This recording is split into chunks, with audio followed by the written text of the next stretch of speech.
o nosso companheiro Marcos Júlio para o estudo da noite.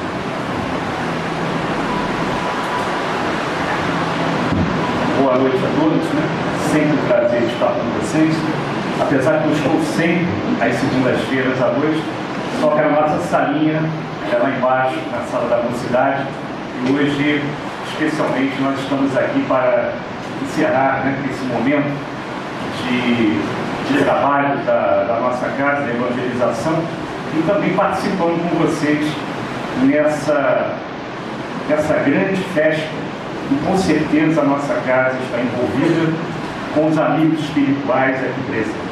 Eu tenho costume, eu da minha parte tenho costume, e sempre peço, quando possível, aos companheiros da Fran, do Aniusa, do Gilberto, para me colocar sempre nessa época, seja da Páscoa, da Semana Santa e na época do Natal. Nem que seja na sexta-feira, na segunda ou na quinta-feira, porque a vibração da casa espírita, ela é muito especial.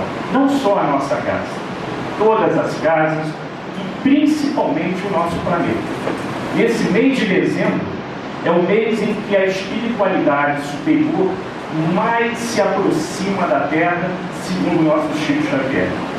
Verdadeira nuvem de espíritos de alta grandeza espiritual descem sobre a Terra, em todos os cantos do planeta, devido às vibrações que o Natal nos oferece.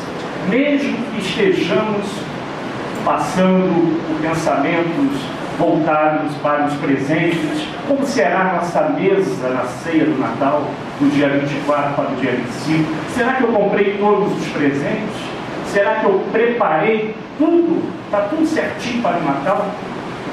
Mesmo assim, mesmo que você não lembre do aniversariante, que muitos passam e não lembram dele, são poucos aqueles que param a sua ceia e fazem uma prece para Jesus. Mesmo assim, os corações de todos nós estão mais amenos, mais abertos para a troca de carinho, de cumprimento, de perdão. E a vibração que a gente sente nessa casa, desde o momento que o Gilberto começou a ler a página, talvez vai tornar um pouco mais difícil, mas culpa minha, porque eu sempre procuro falar nessas datas, mas vai ser um pouco mais difícil falar sobre Jesus, que é o tema de hoje. Tentar falar sobre Jesus. É muito difícil falar sobre Jesus. Primeiro que nós não conhecemos ainda esse Espírito, a potencialidade desse Espírito. Não conhecemos nem ainda Eurípides Barçanufo. Quem é Eurípides Barçanufo? Conhecemos algumas histórias, algumas reencarnações pontuais de Eurípides e de Jesus. Conhecemos a sua passagem, sabemos que ele é governador da Terra, ajudou a formar esse planeta. Então ele já era Jesus há bilhões de anos atrás. Talvez não tivéssemos nem pensamento de passar e estar por aqui hoje, nesse planeta, ainda de provas e expiações, mas já migrando para um planeta de regeneração. Ele é o governador deste planeta. E falar dele é muito difícil. Mas nós vamos tentar. A vibração é muito grande. Com certeza, durante a nossa exposição, ela vai ficar mais intensa, conforme as pessoas irão chegando, se assentando, se tranquilizando, as vibrações, a troca de energia se fará maior. E espero que eu esteja inteiro no final do nosso estudo de hoje. Vamos começar a nossa história entrando numa nave que possa voltar ao tempo.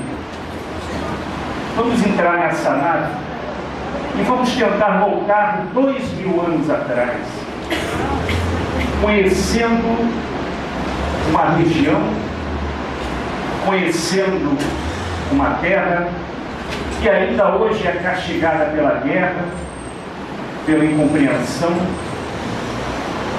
pela violência. Uma terra árida, onde várias civilizações se passaram e muitos brigaram por ela. é a terra da Palestina. Vamos tentar voltar 2000 anos atrás e vamos entender aquele povo que lá morava, povo sofrido, extenuado pelo trabalho escravo, dominado por um império, que era o Império Romano, que escravizava, maltratava, matava, explorava. E é um povo que sempre, quase sempre viveu na luta e na escravidão. Porque 2000 anos antes de Jesus era escravo do povo egípcio, já tem a sua história já montada desde aquela época. Era um povo sofrido, já desde aquela época. Mas na época de Jesus existia uma revolta, mas uma revolta incubada. Todos os judeus da época viviam na esperança que naquele momento, segundo o Velho Testamento, segundo os grandes profetas daquela época, e antes de Jesus, dizia que iria nascer o grande rei de Israel, que iria libertar o povo judeu definitivamente da escravidão, libertando o povo definitivamente. Então existia um misto de esperança, de revolta, que vez ou outra era exercida por determinados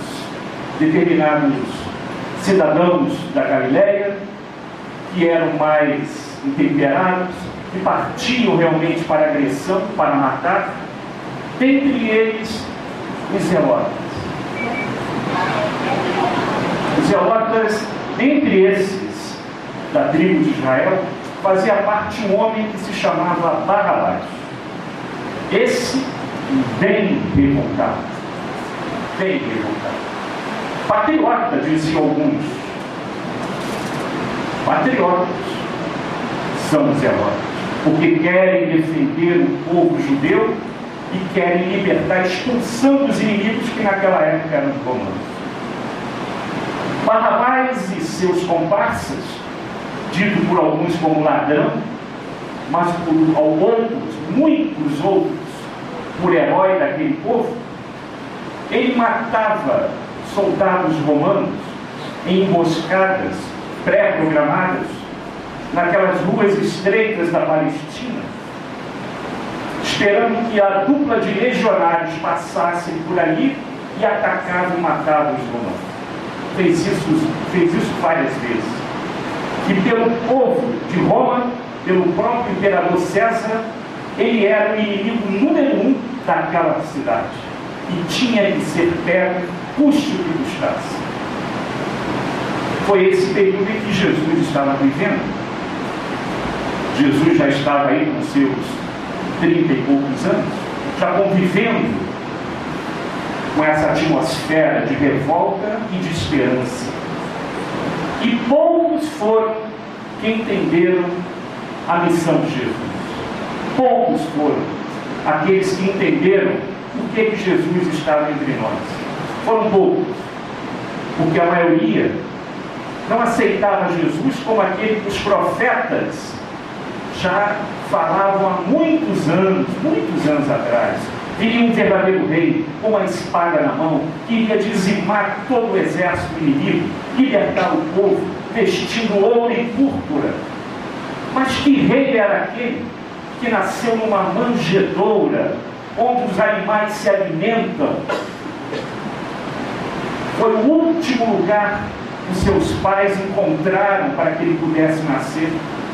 Numa caverna, no fundo de uma caverna, onde os animais comiam. Hoje nós enfeitamos o nosso presépio e tentamos montar uma manjedoura mais higiênica, mas não era assim naquela época, não. Era onde os animais comiam mesmo.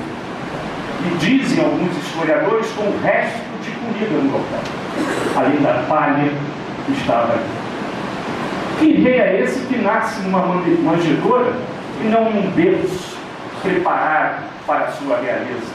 Que rei era aquele que tinha como súditos pescadores, mendigos, prostitutas, doentes, leprosos, ignorantes, analfabetos. Que rei era esse? Que rei era esse que nunca levantou uma espada para matar ou mandar matar alguém? E pelo contrário, mandava perdoar o inimigo e oferecer a outra face, se a outra fosse esbofeteada, indo de encontro, totalmente de encontro à lei de Italião, aquela lei de Moisés que dizia olho por olho e dente por dente. Esse não era o rei dos judeus. Até hoje, ele não é reconhecido como tal. Alguns judeus ainda entendem que ele foi um grande profeta, mas aquilo que estava prometido não. Jesus não é aquele que os católicos falam. No máximo, um grande e novo profeta daquela época. Mas ele mostrou com amor e com carinho tudo aquilo que falou e que agiu. Não escreveu nada, mas praticou. Deixou o exemplo da caridade e do amor. E quando Kardec diz que fora da caridade não há salvação, quando o nosso Kardec brasileiro, Bezerra de Menezes, coloca na fachada da FEB, no início de 1900, a palavra caridade, porque até aquele momento a nossa federação se voltava para os aspectos intelectuais da doutrina espírita, houve uma grande revolução, não só no movimento espírita no Brasil, mas de todo o mundo, porque aqui já estava programado há muito tempo que seria fincada a bandeira do Evangelho. Habitando nesse país, todos nós que passamos pela Palestina e não entendemos o Evangelho de Jesus. Mais detalhes sobre isso, capítulo inicial de Brasil, Coração do Mundo, Pátria do Evangelho. Quando Jesus, sobrevoando o nosso planeta, aponta lá para baixo, ao lado de Ismael, dizendo: é aqui que eu vou plantar o meu reino de amor. É aqui que será dada a continuidade com todos aqueles que participaram comigo na velha Palestina. E muitos, vivenciando o início da doutrina espírita na França, quando também não tinham ouvidos para ouvir a grande verdade que havia sido prevista por Jesus, dizendo: eu enviarei um Consolador prometido. Porque quando nós estávamos na Palestina, muitos de nós, segundo Emmanuel, não tínhamos aquele ouvido para entender. E Jesus sabia disso. Por isso que ele disse: enviarei um Consolador. E ele chegou no ano de 1857. Muitos de nós estávamos lá, na França. E mais uma vez, não desejamos ouvir a verdade.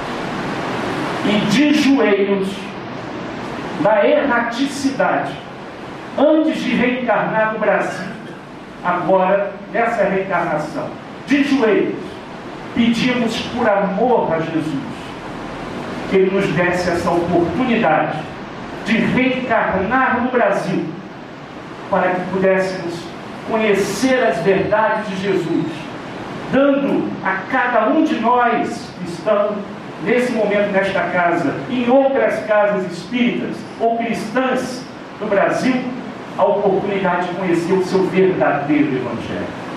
Pedimos de joelho, envergonhado com o nosso passado espiritual, com a nossa falta de fé e falta de total amor a Jesus. Quantos erros cometidos, quantos deslizes, quantas faltas, e Jesus sempre perdoando e dizendo: volta, agora você vai fazer melhor, agora você vai vencer, volta, nova oportunidade da reencarnação.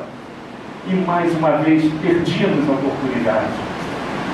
Hoje, na doutrina espírita, estamos vivenciando um momento que Kardec já havia previsto e está escrito na Revista Espírita, grande desconhecida dos espíritas, a Revista Espírita. Deveria ser mais conhecida, mais estudada.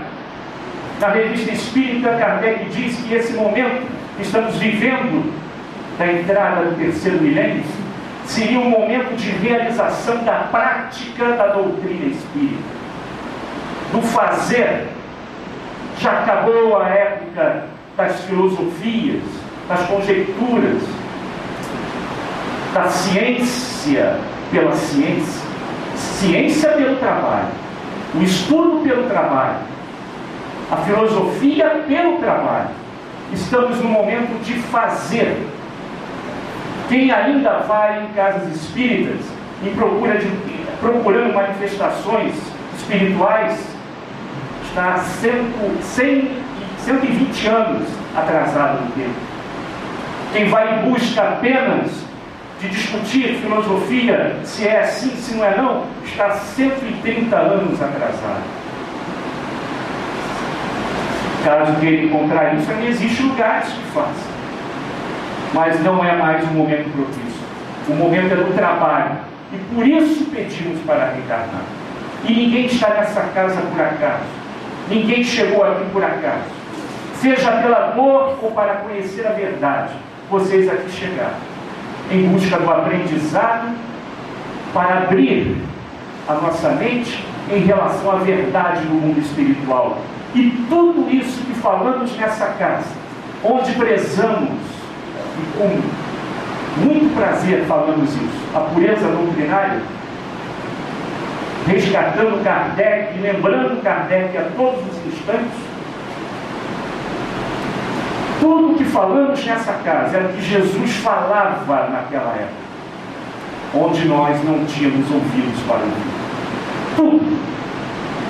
E quando Jesus queria entrar em assuntos mais delicados, ele usava as parábolas para aqueles que tinham ouvidos para ouvir. Quem eram esses?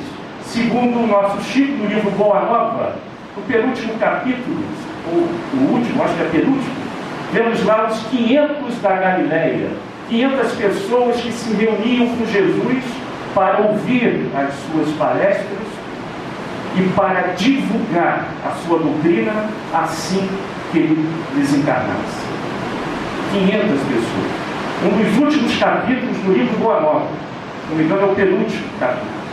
Vai lá e vai achar quem são esses 500, somados aos apóstolos.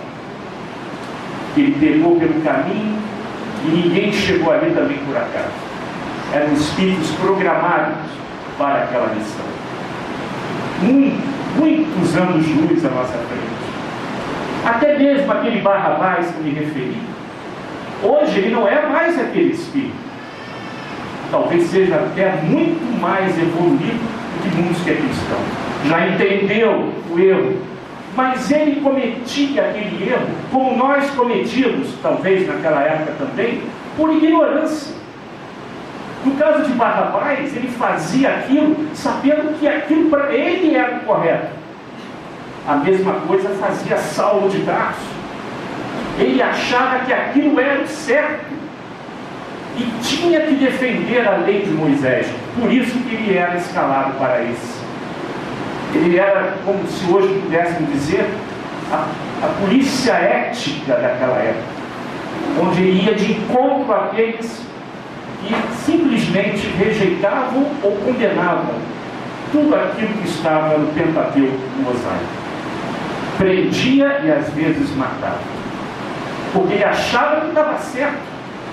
E Barrabás fazia o mesmo, também achando que aquilo era o correto. Ele tinha que libertar o povo judeu daquela maneira que ele conhecia. E chega então Jesus dizendo que pelo amor, pela paz, pelo perdão, seria tudo mais fácil. E ninguém entendeu. Ninguém entendeu. Prometeu o Consolador prometido e muitos ridicularizaram Kardec. Ridicularizaram o nosso querido Kardec. Passou grandes dificuldades, mas nunca deixou de lado a sua fé. Sempre trabalhou com Jesus. Hoje temos a oportunidade de conhecer a doutrina espírita. Não precisa ser comentada, explicada por parábolas, como eu estava dizendo antes. que era um recurso didático, pedagógico que Jesus utilizava, para que aqueles que não entendessem a verdade subliminar que ali estava, saíssem também felizes pela grande história, a linda e belíssima história que Jesus contou. Todos saíam felizes. E muitos saíam entendendo o que ele queria dizer, o que ele queria mostrar e sinalizar para cada um de nós.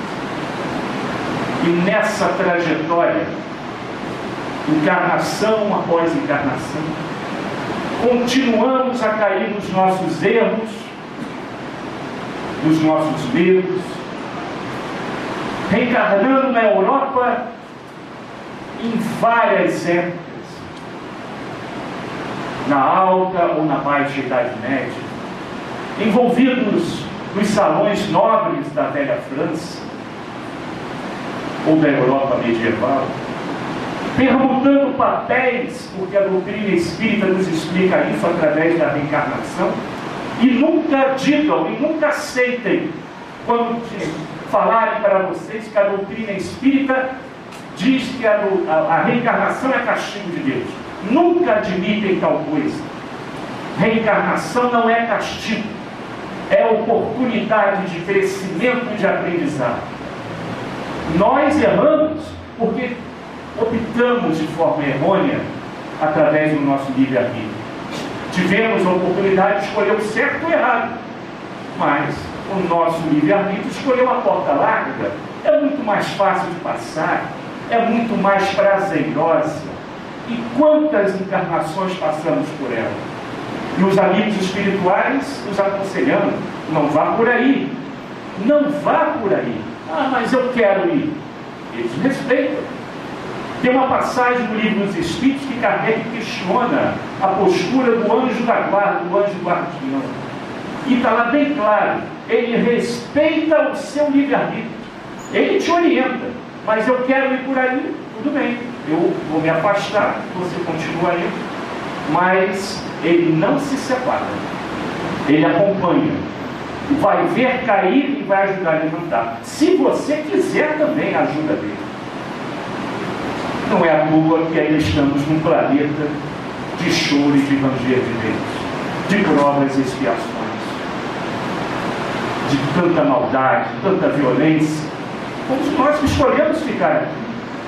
Fomos nós. Quantas oportunidades tivemos de crescer, de evoluir e de estar num planeta melhor, em uma situação melhor do que hoje, porque somos espíritos milenares. Eu até brinco com essas coisas com as nossas crianças lá da Vila Sapê, quando nós falamos para ela da anterioridade do espírito, de quantas vidas tivemos, de onde nós viemos. E eles não entendem bem isso, então a gente vai brincando, dizendo para eles: olha, vocês não são espíritos do Brasil, não. Vocês agora estão nascendo aqui, mas vocês vieram de outros lugares, até de outros planetas. E eles começam então a entender a anterioridade do Espírito, de onde nós viemos. E é isso que a doutrina espírita esclarece muito bem. Da onde a gente veio, por que a gente está aqui, para onde a gente vai e aonde tudo isso vai acabar. E além do mais, talvez o mais importante, é a doutrina mais consoladora que eu conheço. Não há doutrina que console mais na perda de um ente querido, de um irmão, de uma mãe, de um pai, de um filho, do que o esclarecimento racional e lógico dos amigos espirituais frente à imortalidade do espírito e das experiências reencarnatórias que passamos sobre a Terra. Não há outra, tem medida. Eu tentei várias antes de ser espírito. Antes de ser espírito, eu tentei várias. Procurei, bati na porta, e só a doutrina espírita, através da reencarnação, da pluralidade das existências e dos mundos habitados, é que conseguimos compreender esse mecanismo maravilhoso que é a vida. Por isso, aqui na Casa Espírita, iremos sempre estudar, trabalhar e estudar. Dificilmente achamos uma página de Emmanuel ou de André Luiz onde esses dois verbos estão separados, sempre juntos, para a asa bater mais forte e para o espírito subir mais rápido. Mas sempre por trás, pelo pano de fundo, existe o livre-arbítrio de cada um. A velocidade do seu crescimento, do seu entendimento, é diretamente proporcional à sua vontade de crescer e da escolha do seu livre-arbítrio. Diz lá no Consolador, Emmanuel diz claramente que Jesus foi um dos vários e bilhões de espíritos que cresceram sempre em linha reta. Difícil para a gente ainda, né? Espíritos brutalizados pela ignorância, pelo capitalismo, pelo materialismo, entender, será que ele nunca errou?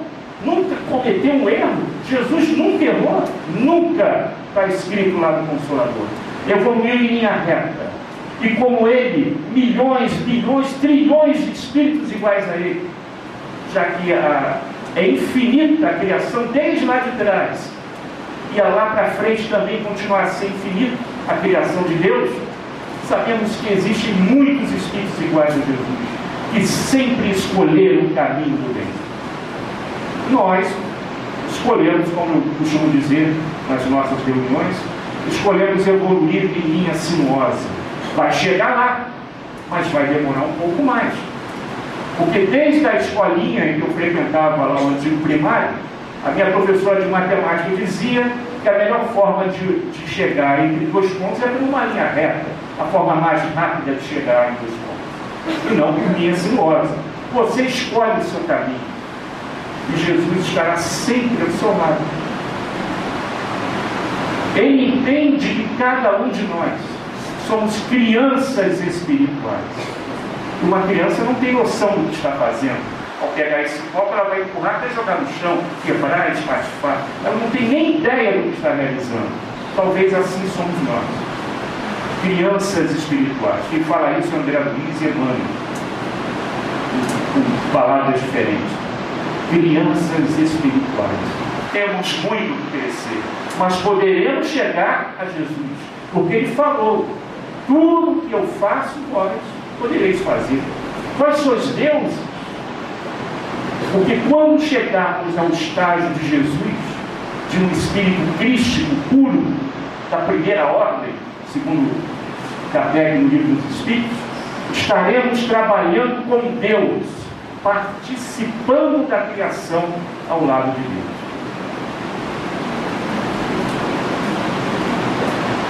Seremos co-criadores. Foi isso que Jesus nos falou. Agora, só depende de nós. Quer que essa trajetória seja mais longa? Que assim seja. Quer que seja mais curta? Depende de você. Eles estarão sempre ao nosso lado.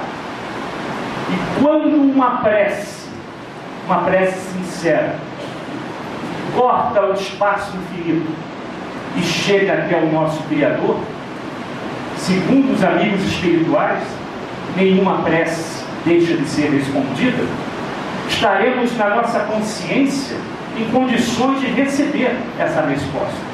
E receberemos. Basta que estejamos abertos para as verdades do nosso caminho. Porque o que dificulta o entendimento, o aprendizado, é a nossa vaidade, o nosso orgulho e o nosso egoísmo. Principalmente o egoísmo. O segundo evangelho é a maior causa ainda, talvez de todas os males da Terra, é a maior causa ainda que prende esse planeta no nível que estamos vivendo ainda hoje. Pela vingança, pela nossa postura de ódio, de incompreensão, da falta de perdão no nosso coração. Porque muitos perdoam, mas não perdoam. É de boca para fora. E internamente diz ainda assim: mas Deus sabe o que. Então não perdoa. Não perdoa. E enquanto não perdoar, vai continuar a habitar esse planeta. Vai continuar a passar por provas, por dificuldades, por dores, choro e ranger de dente. Como está lá no Evangelho. Ninguém aqui é mais inocente no sentido de dizer, eu não sei mais. Conforme o Chico dizia brincando, né? Quem já conhece a doutrina espírita, ele falava isso para Tigorina, você já até comentou uma vez aqui, né? Quem já viu a Casa Espírita 2, 3 vezes e já leu alguma coisa de doutrina espírita, já não pode dizer, eu não sabia mais. A Tigorina brincava com a gente, o Chico falava isso também, né? Depois que chega a doutrina espírita, é difícil dizer, eu não sabia. E é por isso que muitos de nós, possivelmente, poderemos recuar. Possivelmente, muitos que estão aqui poderão recuar. E poderão também chegar ao mundo espiritual de acordo com várias gradações, de acordo com aquilo que ele realizou aqui na Terra. E nós aprendemos isso aqui na nossa casa, estudando o Livro dos Espíritos, estudando o Evangelho, estudando o Céu e o Inferno, quando Kardec diz e traz exemplos de várias categorias de espíritos que se encontram na erraticidade, várias camadas, faixas vibracionais, em cada uma delas se encaixando aquele espírito que ali está colocando as suas experiências, relatando aquilo que está passando com ele no mundo espiritual. E a gente procura, logo quando a gente lê o Livro dos Espíritos, e quando acaba a leitura, a gente procura se situar aonde eu estou dentre esses espíritos que lá falaram. Eu creio, mas eu creio mesmo que todos nós que estamos aqui, de acordo com o que Emmanuel falou, já que nós somos crianças espirituais, somos inconsequentes nos nossos atos, palavras e pensamentos, muitas vezes nós erramos por ignorância. Eu creio que ninguém nesta casa, aqui nesse salão, ainda cometa erro ou cometa o mal, porque todos nós ainda fazemos o mal, mas por ignorância. E ninguém pratica esse mal por prazer. Eu acho que nós já perdemos essa fase, já passamos. O mal que realizamos hoje é por ignorância das consequências espirituais que a nossa palavra, o nosso gesto, mas principalmente o nosso pensamento pode detonar aquele companheiro em que estamos, naquele momento, pedindo que ele passe também por dificuldades iguais às nossas. É o egoísmo, é a vaidade, é a incompreensão, é o orgulho. Ele me colocou nessa situação, eu quero que ele também passe por isso. Isso é ignorância das consequências dos nossos atos. Quando todos reencarnarem e voltar à pátria espiritual, que é a verdadeira vida, que essa não é a verdadeira vida, não. Quem ainda duvida, eu garanto que não é. Isso aqui é um momento que o espírito passa num aprendizado escolar para, quando voltar à pátria espiritual, dizer se acertou aquela questão, aquele exercício, ou passou naquela prova. Está reprovado? Uma nova oportunidade. Porque o que são 80 anos, 90, 70, 100 anos que seja para a imortalidade do espírito? Não é nada. Retornaremos à pátria espiritual, iremos reestudar os nossos atos que realizamos aqui na Terra, porque isso tudo está registrado no nosso perispírito. É aí que vem, talvez, a maior dor do espírito desencarnado. Não é só espírita, não, qualquer um. Porque espírita é qualquer um que está na Terra, não é só espírita, não, pelo amor de Deus. Todos, espíritas ou não, irão desencarnar e voltarão à pátria espiritual. E a maior dor do espírito que retorna à pátria espiritual é a dor de saber perder o tempo, porque não produziu nada. Porque quando reencarnamos na Terra, fazemos o nosso planejamento reencarnatório. Tudo que realizamos aqui é programado no mundo espiritual. E muita coisa que nós também não fazemos. É esse o ponto X do problema. Seremos cobrados, sim. Você prometeu, falou que ia fazer isso e aquilo, mas na hora, os prazeres da vida, as oportunidades do lazer, que são importantes, mas não é tudo na vida. Então, desviou do caminho do trabalho do bem. Quantas pessoas, quantos companheiros disseram: esse não é o caminho que eu quero, e respeitamos a opinião dele. Se afastou do trabalho, largou o trabalho, mas a espiritualidade sempre atenta, sempre vai colocar alguém para dar continuidade ao trabalho do bem. Esse trabalho nunca vai faltar trabalhador, por maior que sejam as dificuldades da casa espírita. Nem que tenha aquela casa que tem aquelas 10, 15 pessoas de sempre que vão fazer, mas vai ter gente para dar continuidade àquele trabalho. Talvez não seja a mesma, porque aquele companheiro é importante num determinado setor, pelo seu conhecimento, pela sua palavra, pela sua amizade. No momento encontraremos dificuldades, mas a roda vai continuar a girar. O mundo não vai parar por causa disso. Iremos lamentar muito o afastamento do companheiro, mas o trabalho vai continuar. E quantos companheiros desta casa mesmo nós perdemos nessa trajetória? O mundo continua. Novas oportunidades irão acontecer nesta e outras vidas, mas tudo está determinado. Mas nós, retornando à erraticidade, quando nós fazemos o nosso planejamento reencarnatório, nós apontamos aonde queremos interagir, aonde queremos nos melhorar, aonde queremos trabalhar na família em que iremos reencarnar. Tudo isso é cercado. Ou vocês acham que tudo acontece por acaso? A família de hoje, o trabalho ou a falta de trabalho que tem hoje, isso tudo está planejado. É o teste, é aquela prova que precisávamos para vencer aquele homem velho que insiste em voltar em cada reencarnação e ficar sempre ao nosso lado, nos induzindo ao egoísmo ou ao egocentrismo. É o homem velho de sempre, da velha Palestina, onde nós vimos Jesus passando e falando tudo aquilo que hoje a gente lê no Evangelho.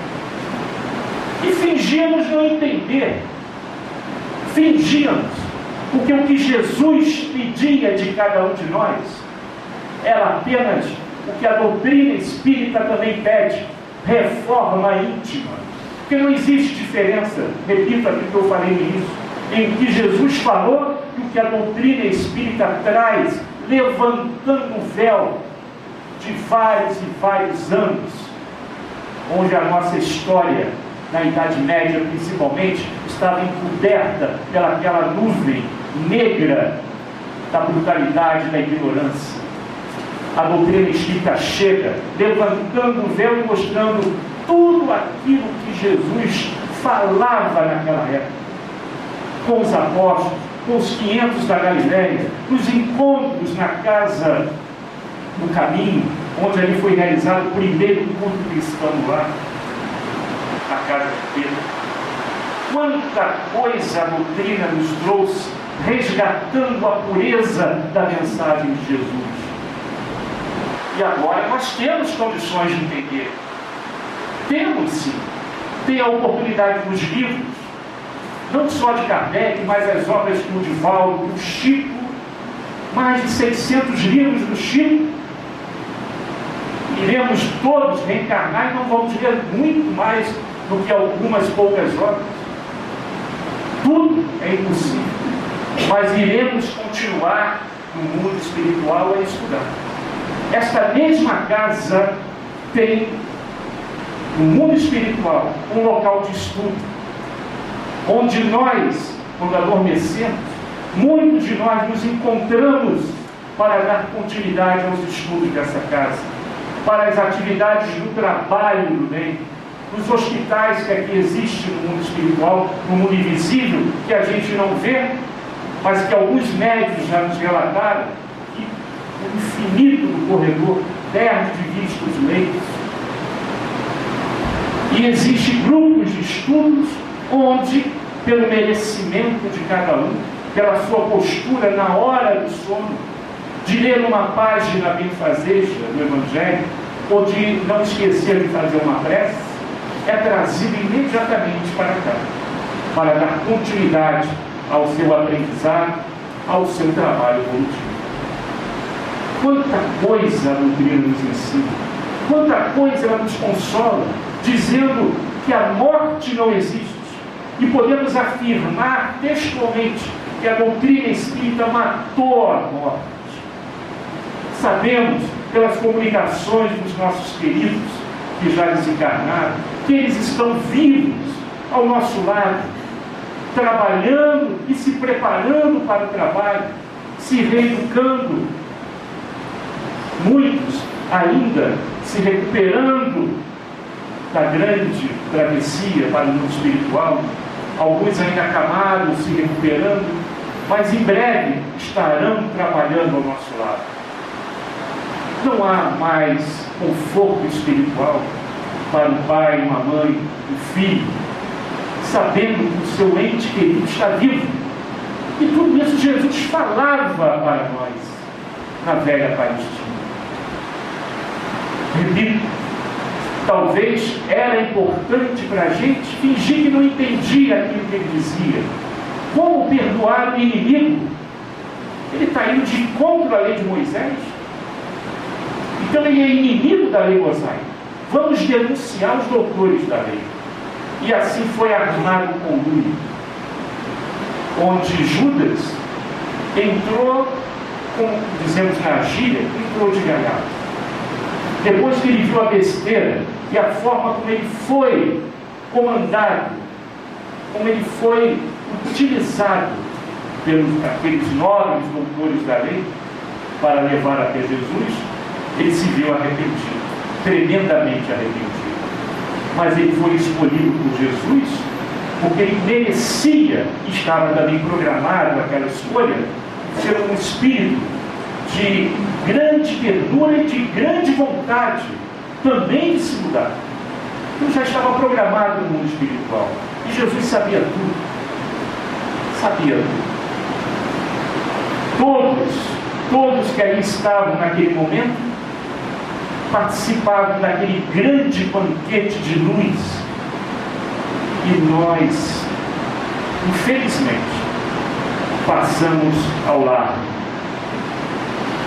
Por isso que no momento em que Pilatos, governador de Roma, delegou para aquela região, sabendo da inocência total de Jesus, e ele reconhecia isso, tanto que ele falou para um nobre romano ao seu lado, chamado Públio Lento, que vocês sabem muito bem quem é, e disse assim: eu tenho certeza que esse homem é inocente.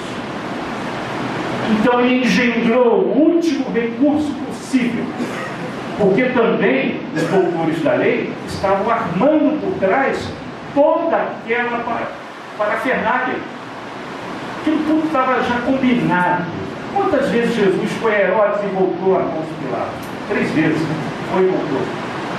Na terceira vez, ao lado de Pôncio Pilatos, ele falou: olha, lembrou até de um ritual que era comum naquela época, que era a época da Páscoa, e naquela época era comum o povo romano escolher um daqueles prisioneiros judeus e libertar,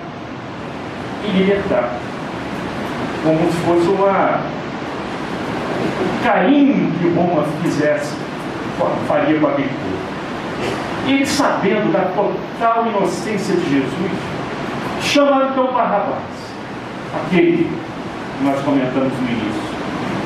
Barrabás ao lado de Jesus. Pôncio Pilatos tinha certeza absoluta que o povo iria escolher Jesus, porque enquanto um propunha o terror, a morte, o outro propunha a paz, o amor.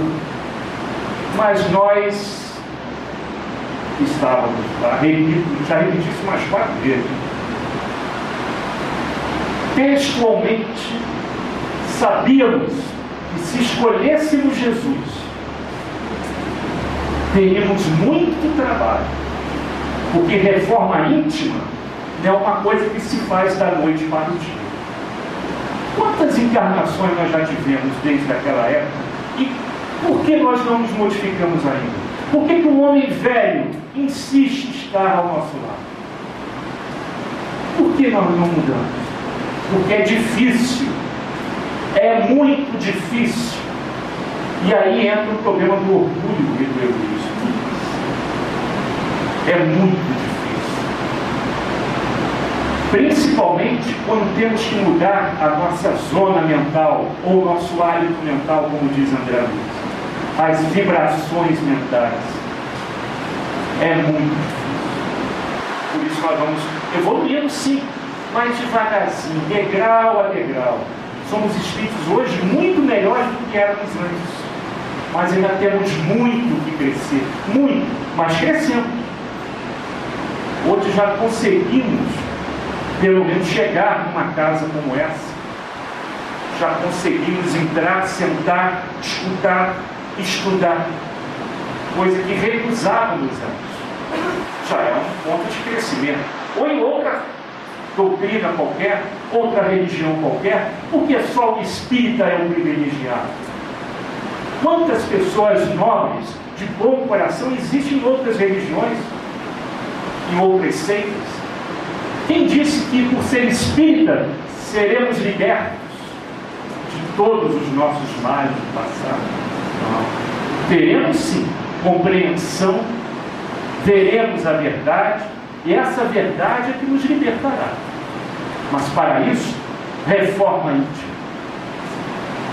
Diz o velho ditado popular que nós hoje estamos sofrendo porque jogamos pedra na cruz, diz o ditado. Eu diria que, por essa história que eu contei, baseada em Emmanuel, não foi por pedras jogadas na cruz. Foi porque no momento chave da história, gritamos bem alto, Barrabás. Gritamos Barrabás. Porque era mais confortável para gente. Ele era o nosso grande ídolo, como existem algumas comunidades carentes da redondeza, casos semelhantes. Ele era o nosso ídolo. Ele, os zelotas, iriam se reforçar e iriam voltar ao combate. Então, Barrabás. E aquele dizia, para uma face, se uma fosse se esbofetear, que falava de perdão, de amar ao próximo, amar o seu inimigo, perdoar o inimigo, crucificação. E foi o que aconteceu. Só que os anos passaram, centenas e centenas de anos passaram, e a verdade é que venceu. A verdade venceu. E muito do que Jesus fez, e muito do que Jesus falou, estamos recebendo hoje pela divina bondade da psicografia. Quantos autores espirituais nos trouxeram histórias que não estão no Novo Testamento? Pelo lápis do nosso Divaldo, do nosso Chico, então pelo Chico, então. Quantas novidades, quantos fatos, acontecimentos que Jesus vivenciou, que ficamos sabendo lendo seus livros. E envergonhados. Estávamos então na erradicidade, no mundo espiritual, programando a nossa reencarnação, e pedimos de joelhos a Jesus, para que nos colocássemos no país, no coração do mundo e da pátria do Evangelho, que perdoasse tudo aquilo de errado que fizemos em seu nome, que nos desse mais uma oportunidade de reencarnação no nosso planeta, que pudéssemos amar o seu Evangelho, de levantar aquele que estava caído pelo caminho, de enxugar as lágrimas dos sofredores e de encontrar definitivamente a paz em nossos corações. Quantas vezes sucumbimos pelos prazeres dos velhos salões imperiais? Quantas vezes os títulos nobres de riqueza, de nobreza, nos envaideceram por encarnações afora? Quantas vezes sofremos na pobreza e na ignorância para aprender a humildade. Quantas vezes Jesus nos oportunizou esperanças e consolações reencarnatórias, e quantas vezes nós fraquejamos. Por isso que pedimos a Jesus para dar mais uma oportunidade, para trazer da França a bandeira do Evangelho e fincar em solo brasileiro, na esperança que encontraríamos definitivamente a verdade e que fora da caridade não haveria realmente consolação para cada um de nós. Nessa oportunidade que tivemos, muitos entenderam a esperança do trabalho, da dificuldade, sim, da dor de muitos. Quantos chegaram aqui pela dor? Quantos? Mas essa dor foi necessária para que despertássemos. Porque a dor não era, talvez, necessária. Mas naquele momento sim. Porque como espíritos ignorantes, infantis que somos, o choque, a dor, iria nos despertar para a verdade.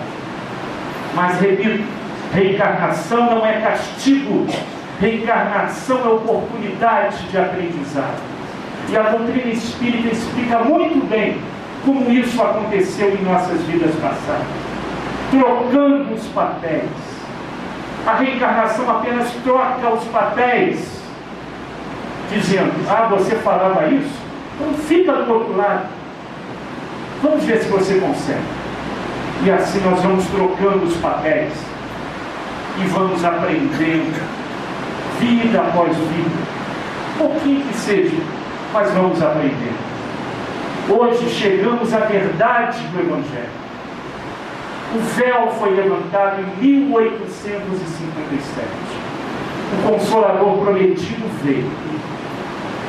Veio com Kardec e com aquela legião chamada Espírito de Verdade, que trouxe o conhecimento necessário. E muita coisa ainda vai vir por aí, que o próprio Kardec diz e reafirma na Revista Espírita. Muita coisa ainda vai chegar na doutrina espírita, muita novidade, muita informação.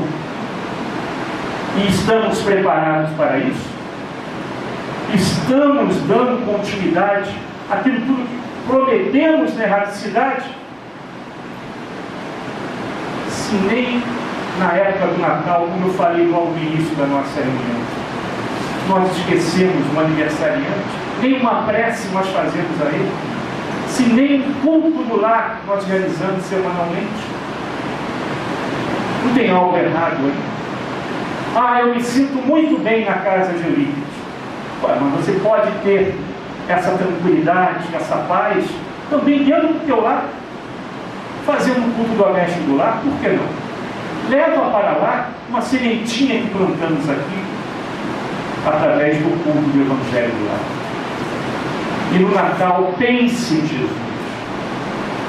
Pense, nem que seja internamente. Se as pessoas ao seu redor não quiserem compartilhar de uma prece, pare você a ceia. Pensa em Jesus. Ele é o motivo disso tudo. E naquele instante, naquela casa, essa legião de espíritos que descem no mês de dezembro sobre a terra, com certeza, um representante da falange de Jesus estará ao seu lado, envolvendo você, seus familiares, seus entes queridos estarão presentes, terão a bênção de Jesus de compartilharem aquela prece na companhia de seus pais, filhos, maridos, esposas, irmãos desencarnados. Todos em família estarão aqui. Somente a doutrina espírita, com a compreensão do mundo espiritual, nos traz esse lenitivo de amor, que iremos compartilhar com todos aqueles na ceia de Natal. Nesse momento, sentimos a vibração dos amigos espirituais que aqui estão conosco. Vibração essa que podemos até tocar o irmão que está ao nosso lado. cada um deles trazendo esperanças e consolações, e uma rosa ao coração de cada um aqui presente. Envolva o coração de vocês com esse singelo presente da nossa casa. Os amigos espirituais abnegados do bem que estão sempre aqui a nos orientar e fortalecer a nossa jornada. E que, se for o nosso merecimento, que essa rosa, que essa flor seja repartida com todos aqueles que estarão em nossos lares no momento da ceia de Natal. Aos amigos desencarnados, trabalhadores da casa que aqui estão presentes, o nosso voto de gratidão por tudo que nos deram durante todo o ano de 2009 que se vai, mas com muitas esperanças e consolações para o ano que se aproxima, com muito trabalho e com reforma íntima, procurando trabalhar no bem, procurando se vincular aos estudos da casa, aos trabalhos que a casa oferece, na postura de cada um, no seu local de trabalho, na rua e principalmente dentro do lar, onde nós somos testados a todo instante, talvez o local mais difícil de ser espírita, dentro do núcleo familiar. Que possamos, com a ajuda dos irmãos que aqui estão ao nosso lado, envolvendo a todos num abraço fraternal e carinhoso, dedicamos a todos nós, trabalhadores da casa de Eurípides, e ao nosso querido professor, que nunca nos abandonou em momento algum da nossa trajetória feliz. Graças a Deus.